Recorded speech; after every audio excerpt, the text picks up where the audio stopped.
For my number 4, because Argo was my 5, so my number 4 has to be The Hobbit.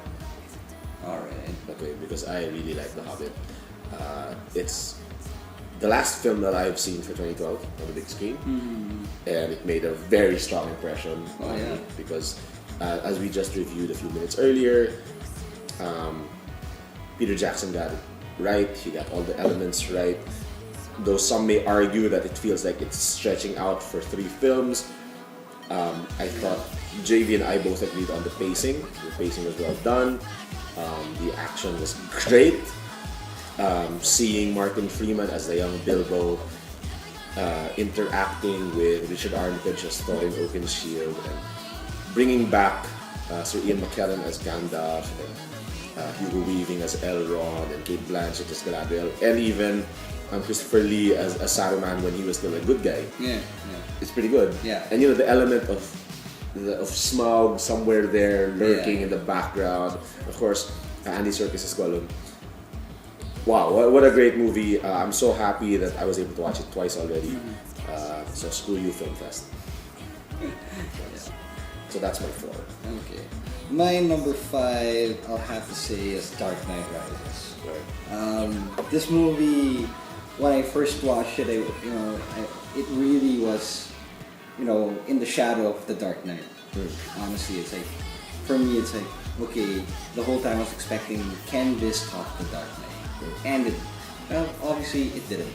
Because let's face it, Dark Knight was for me was a movie where the planets aligned. Everything about that movie for me was perfect. Everything in terms of story, in terms of themes, characterization, plot-wise, the villain obviously. Dark Knight for me was a near perfect movie, superhero movie, and Dark Knight Rises. Ooh, how do I put this? Out of the 3, honestly, it's the Michael Bay movie of Dark Knight, of the Dark Knight trilogy. Not that it means anything. It means that basically I was really entertained. It was awesome, but there were just so many plot holes, just like a Michael Bay movie that just bugged the crap out of me. But taken for what it is in terms of entertainment, spectacle, it rocks. It really rocks. It's just I only wish that, I expect more from Chris Nolan. And then for the 4th, I'm gonna go with Looper. Okay. Looper, I loved it. I love the concept. The whole time traveling thing. It's basically they go, okay, time travel is like this, but then screw the rules. We'll just do it our way. Right? The most important thing is that in Looper was that the characters come out and the plot. And the whole theme about what is it about what makes a person a villain? Is it nature? What is it?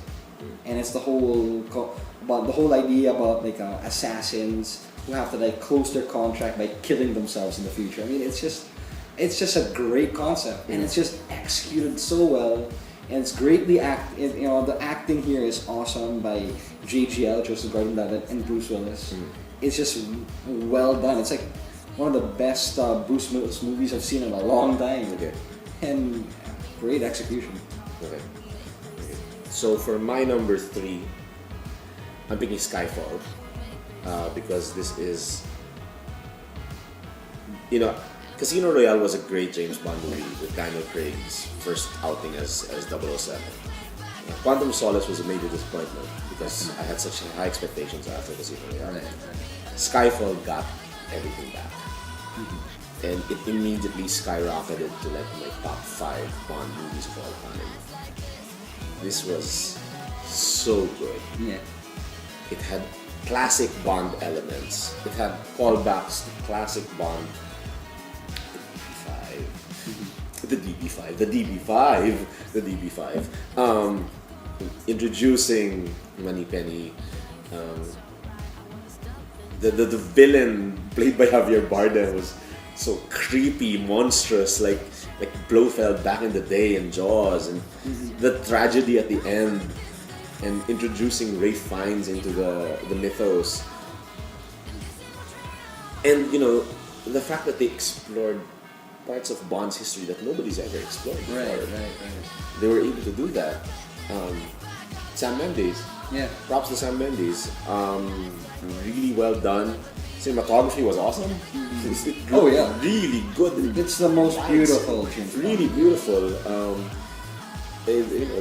Of course, you're gonna have exotic locations, but wow, they even outdid themselves. Even in Scotland, you'd think that it's dreary and stuff, but wow, it looked great. Yeah, so Bit of a sidebar though. There's a lot of movies apparently that were shot in Scotland. I think Prometheus was shot there. Dark Knight Rises was shot there. So hey, great different country. yeah, so Skyfall. I as always, Craig has been bringing the action as far as being Bond goes, and I'm really happy that he picked it up again for Skyfall. Excuse me. And so I'm happy that he brought Bond back to prominence where he belongs. That's my number 3. Oh yeah, Sauce mine actually. I just checked. Yeah, Skyfall Sauce my number 3. Yeah, completely agree with what you said. Skyfall for me was very influenced by by how Nolan does Dark Knight, because it's like a really huge scale action.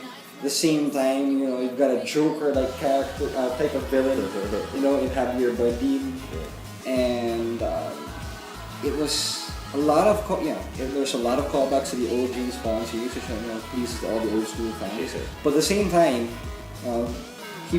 Sam Mendes brings in contemporary elements. Like I said, the whole Dark Knight influence is right there, Yeah. and it just and he brings it to a new level. And at the end, it's not just pure spectacle, like we said. It's like really they get in the head of James Bond, and Daniel Craig is he's just killing it in this role. Yeah. He just it's just really whenever he's here, he's on his A game. Yeah. So yeah, I love this movie. Although I still feel fondness for. I think Casino Royale has a little bit of a notch above it, but man, I'm hoping that Sam Mendes does come back, with the same writers, so he can continue what he started here. Right. Because my only reservation with this movie is that I don't want a complete retro feel to the James Bond series all over again. It's nice to have a new M, a new Moneypenny, a new Q. But I hope they bring it, further into the 21st century, and not just go back. Right. If I start to slam, I just let go.